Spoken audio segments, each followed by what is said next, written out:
Assalamualaikum warahmatullahi wabarakatuh. Bak kata pepatah, tak kenal maka tak cinta. Jadi izinkan saya perkenalkan diri. Nama diberi Nur Idina binti Rezan dan saya berumur 12 tahun. Saya belajar di Sekolah Kebangsaan Pangkalan PIDM 2 yang terletak di Lungut Perak.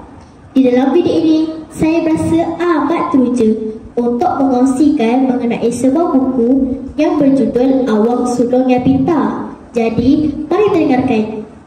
Buku ini ialah hasil karya oleh seorang penulis lelaki yang bernama Hakim Muhammad. Telah diterbitkan pada tahun 2006 oleh Peribatan Ilmuwan. Buku ini juga mempunyai 26 halaman buku surat dicetak. Buku ini menceritakan tentang seorang pemuda bernama Awang Sulung yang ingin sekali menikahi seorang gadis bernama Baiduri. Watak Awang Sulung dalam cerita ini menggambarkan seorang lelaki yang bijaksana dan taat kepada apa sahaja yang diperintahkan. Pada zaman dahulu, perhambaan menjadi amalan hidup. Orang yang dijual akan menjadi hamba kepada orang yang membeli mereka. Di kampung itu tinggal seorang lelaki yang sangat kaya. Pak Kuluk, begitulah panggilan orang kampung kepadanya. Dia mempunyai tenaga kambing yang sangat banyak serta suapan yang sangat luas. Namun, Pak Kuluk bukanlah seorang yang murah. Dia tidak pernah berasa cukup dengan apa yang dimilikinya.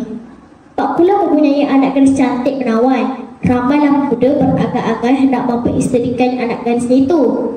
Walaupun paras cantik baik penggantinya, namun tiada seorang pemuda boleh menggantinya.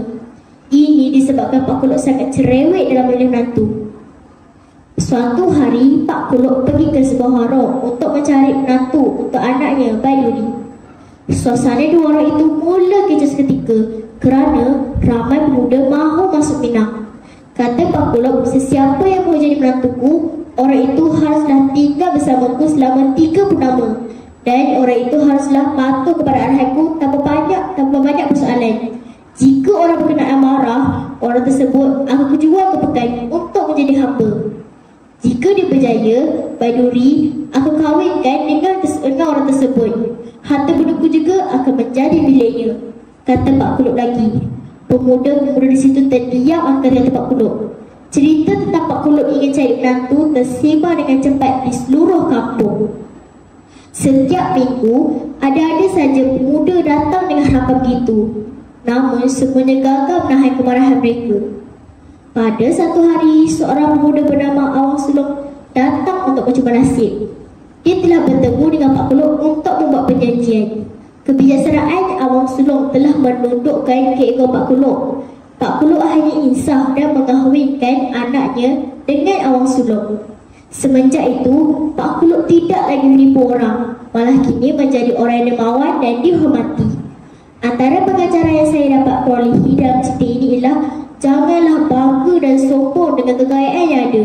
Sebagai contoh, Pak Kuluk selalu mengambil kesempatan dengan mengenai orang yang tidak berkemampuan untuk kepentingan diri sendiri.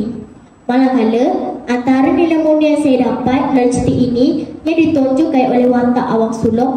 Pertama, beliau seorang yang bertanggungjawab, bijak mentadbir rumah tangga dan seorang penyabar.